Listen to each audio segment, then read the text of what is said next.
Good morning.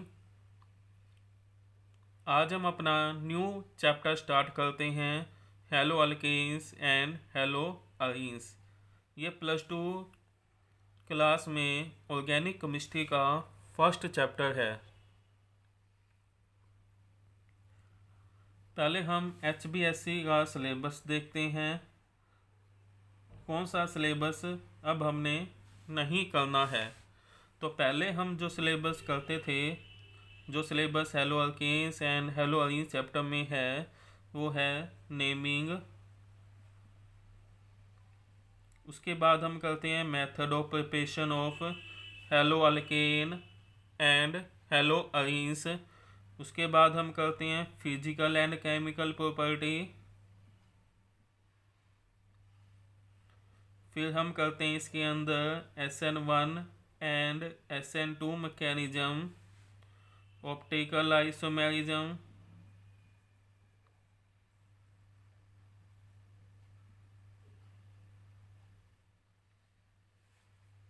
Last में हम study करते हैं पॉली हैलोजन कंपाउंड।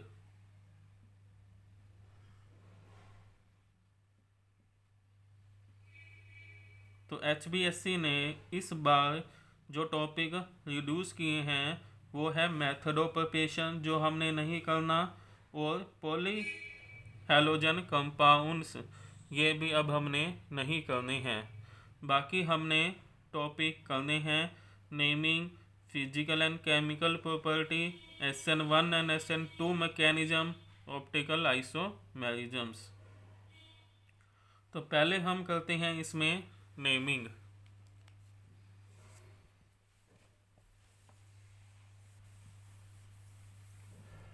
नेमिंग हमने +1 क्लास में भी की हुई है, तो यहाँ पे जस्ट हम यहाँ पे रिवीजन कर रहे हैं। तो पहले हम कंपाउंड लेते हैं CH3Cl। इसका क्या नाम हो जाएगा? इसका नाम क्या हो जाएगा? Chloro methane. ये इसका IUPAC नेम है। इस कंपाउंड का क्लोरो इथेन। कॉमन नेम लिखते हैं, तो पहले हम इसका लिखेंगे फिर हम इसका लिखेंगे। तो हमारे पास कॉमन नेम हो जाएगा मिथाइल क्लोराइड।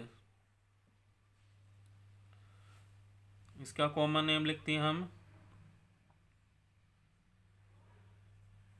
Ethyl chloride. फिर हम आगे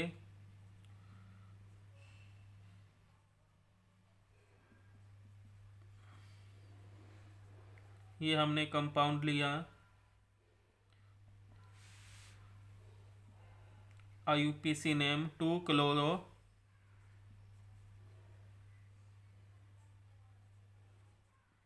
प्रोपेन।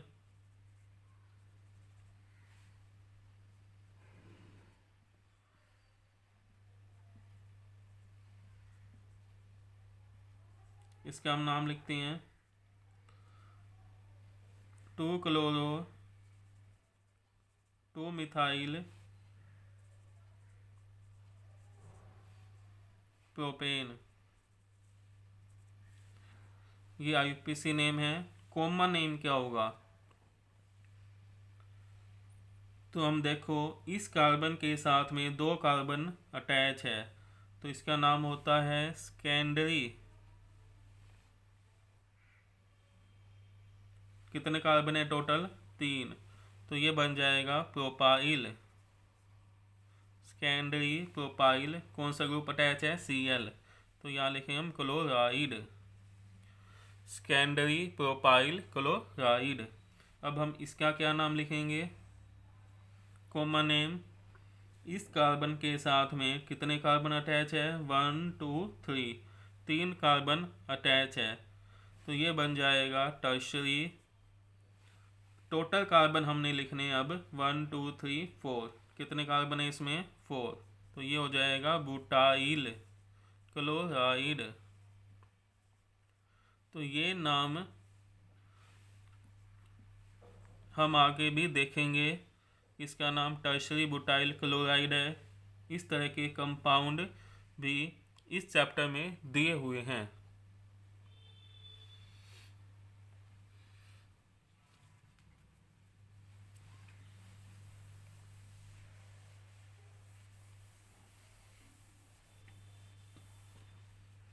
नेक्स्ट हम नाम लेते हैं एलाइल क्लोराइड का और विनाइल क्लोराइड। एलाइल 3 कार्बन वाला कंपाउंड होता है, फर्स्ट पोजीशन पे डबल बॉन्ड आता है। विनाइल 2 कार्बन वाला कंपाउंड है और इनके बीच में डबल बॉन्ड होता है। क्लोराइड ग्रुप लगा हुआ है, तो ये हमारे पास होता है CH2 double bond CH CH2Cl है। ये है CH2 double bond CHCl। Carbon की वैलेंसी हमने यहाँ कंप्लीट करनी होती है। इसे हम बॉन्डेड फॉर्म में इस वे में लिख सकते हैं। कितने कार्बन है? 1 2 3। तो 1 2 3। उसके बाद ग्रुप लगा हुआ है Cl। फर्स्ट पोजीशन पे क्या दिया है? Double bond. तो फर्स्ट पोजीशन पे हमने लगा दिया डबल बॉन्ड। इसमें कितने कार्बन है? 2। एक यहाँ है, एक यहाँ। फर्स्ट पोजीशन पे डबल बॉन्ड है। उसके बाद ग्रुप कौन सा अटैच है? Cl। तो ये इसका बॉन्ड लाइन नोटेशन हो जाएगा। एलाइल, एलाइल में 1 2 3 3 कार्बन आते हैं। विनाइल, विनाइल में कितने कार्बन आते हैं? 2 कार्बन आते हैं। तो इस वे में हम इन्हें डिफ्रेंशिएट कर सकते हैं। अब हम इसमें बात करते हैं विसिनल डाइहैलाइड क्या होता है और जैम डाइहैलाइड क्या होते हैं।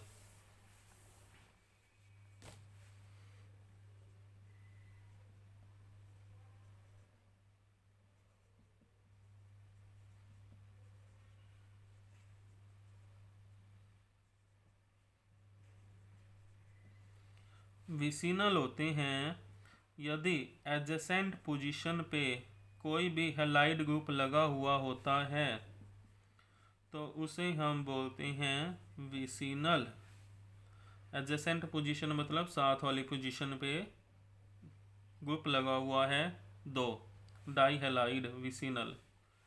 जैम डाइहैलाइड यदि एक ही कार्बन पे 2 ग्रुप लगे हुए हैं तो उसे हम बोलते हैं जैम डाइहैलाइड। तो इस तरह इसके अंदर एग्जाम्पल हो जाएंगे। तो ये है विसिनल डाइहैलाइड, ये है जैम डाइहैलाइड।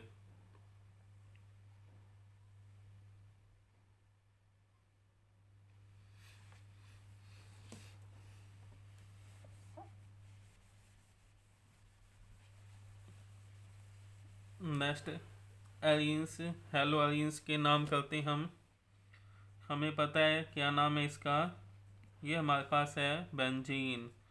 उसके बाद यहाँ पे ग्रुप लगा हुआ है Cl, तो ये हो गया क्लोरोबेंजीन। फिर हम लिख सकते हैं यहाँ पे Cl 1 2 डाइक्लोरोबेंजीन। यदि यहाँ पे ग्रुप लगा हुआ है CH3Cl, यहाँ पे दिया हुआ है Cl, तो ये हो गया 1 2 क्लोरो टोइलिन। ये मेन ग्रुप है टोइलिन, 2 क्लोरो टोइलिन। ये इसका कॉमन नेम है।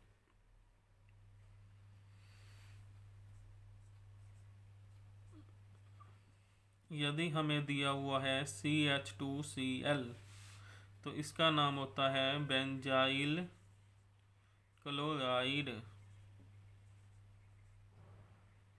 क्या नाम है इसका? Benzyl chloride. तो ये है नेमिंग। नेक्स्ट हम करते हैं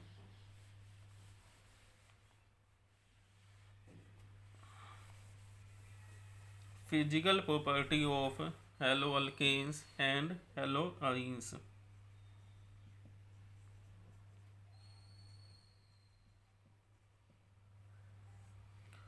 फर्स्ट है इसमें state.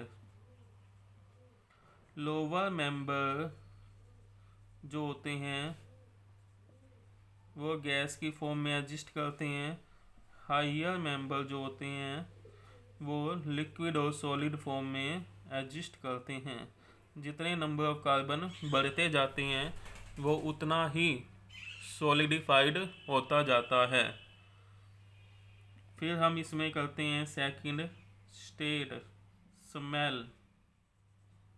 They are sweet smelling liquid.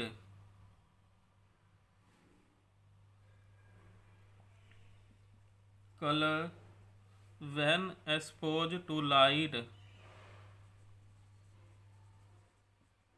they develop color।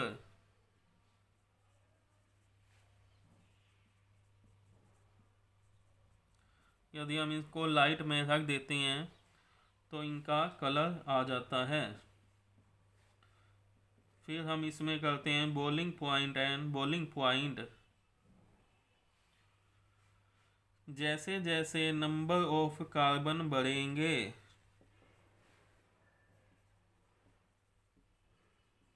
Boiling point भी बढ़ेगा।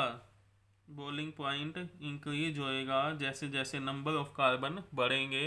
क्यों? क्योंकि मोलिकुलर मास बढ़ेगा। यदि मोलिकुलर मास बढ़ता है तो बॉइलिंग पॉइंट भी बढ़ेगा।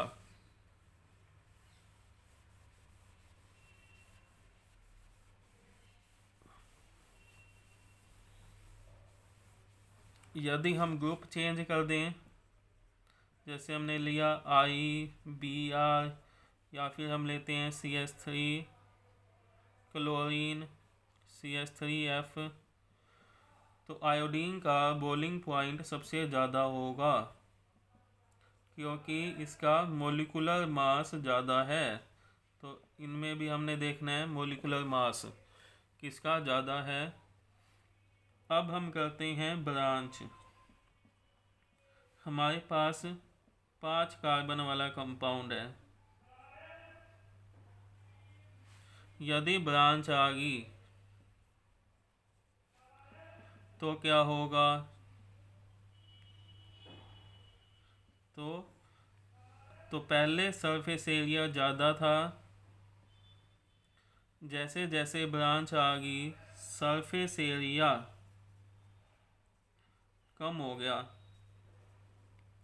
सरफेस एरिया लेस हो गया, तो इसको ज़्यादा टेम्परेचर देने की ज़रूरत नहीं है। तो बॉइलिंग पॉइंट डिक्रीज हो जाएगा ड्यू टू दी डिक्रीज इन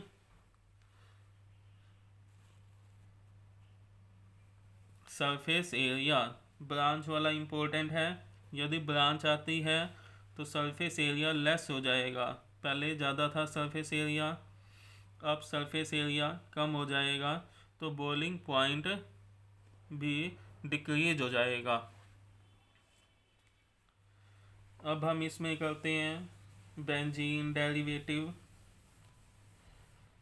यदि हमें दिया हुआ है बेंजीन, उसके ऊपर ग्रुप लगा हुआ है आयोडीन, ब्रोमीन, क्लोरीन, इनमें से सबसे ज़्यादा होगा आयोडीन वाले का क्योंकि इसका मोलिकुलर मास ज़्यादा होगा। नेक्स्ट हम सीक्वेंस लेते हैं। यदि Cl ग्रुप ज़्यादा हो गए, मतलब कि यदि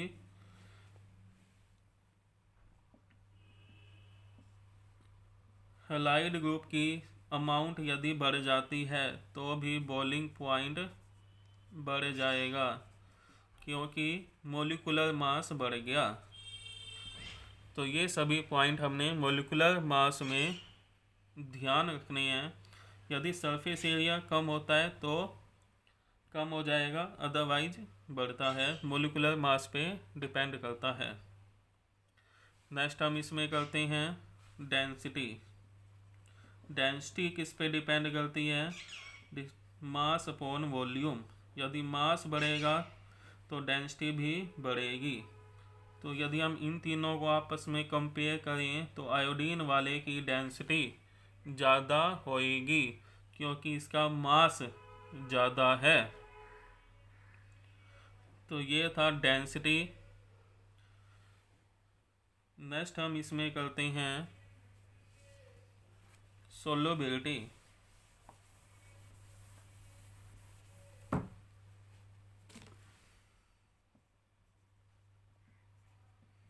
दे आर इनसोल्यूबल इन वाटर, क्योंकि इनके बीच का जो बॉन्ड है वो आसानी से in the presence of water break नहीं होगा। So they are insoluble in water but soluble in organic solvent. ये ऑर्गेनिक सॉल्वेंट में सोल्यूबल होते हैं और वाटर में इनसोल्यूबल होते हैं। नेक्स्ट हम इसमें करते हैं इम्पोर्टेंट पॉइंट, डाइपोल मोमेंट।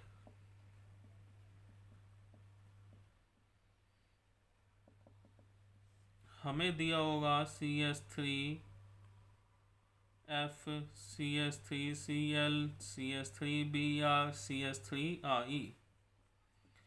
इनमें से डाइपोल मोमेंट किसका ज़्यादा होगा? तो यदि हमें HI, HF, HCl, HBr, HI दिया होता है तो डाइपोल मोमेंट HF का ज़्यादा होता है। फ्लोरीन का साइज स्मॉल है, इलेक्ट्रोनेगेटिविटी फ्लोरीन की ज़्यादा है, इसलिए डाइपोल मोमेंट ज़्यादा होता है। लेकिन इस सीक्वेंस में डाइपोल मोमेंट सबसे ज़्यादा होता है क्लोरोमीथेन का। ये हमने याद करना है या हमें पता होना चाहिए कि डाइपोल मोमेंट सबसे ज़्यादा किसका होता है? क्लोरोमीथेन का। अब है कि रीजन वाई सबसे ज़्यादा क्यों होता है? डाइपोल मोमेंट डिपेंड करता है चार्ज और डिस्टेंस पे। यदि हम इन दोनों को आपस में कंपेयर करते हैं तो हम कहेंगे फ्लोरीन का साइज स्मॉल है। फ्लोरीन का साइज क्या है? स्मॉल। डिस्टेंस स्मॉल है, चार्ज ज़्यादा है। In case of CH3Cl distance ज़्यादा है और चार्ज फ्लोरीन से स्मॉल है, लेस इलेक्ट्रोनेगेटिव है। ये ज़्यादा इलेक्ट्रोनेगेटिव है और इनका डिस्टेंस कम है, इनका डिस्टेंस ज़्यादा है। तो यदि हम दोनों को आपस में मल्टीप्लाई करते हैं तो लमसम डाइपोल मोमेंट CH3Cl का ज़्यादा आता है as compare to the CH3F। तो इसमें हमने रीजन्स देना है due to the small size of fluorine. Small size fluorine का होता है, लमसम CH3Cl का ज़्यादा हो जाता है क्योंकि ये दोनों पे ही डिपेंड होता है, चार्ज पे भी डिपेंड होता है, डिस्टेंस पे भी डिपेंड होता है। तो इसमें डिस्टेंस Cl में ज़्यादा हो जाएगा। तो इसकी जो हमारे पास सीक्वेंस आती है वो सीक्वेंस आएगी, पहले हम लिखेंगे CH3Cl, उसके बाद CH3F, उसके बाद CH3Br, फिर हम लिखेंगे CH3Re। तो ये हमारे पास की आ जाएगी, सीक्वेंस आ जाएगी। तो ये था all about the physical properties. Next class में हम करेंगे केमिकल प्रॉपर्टीज।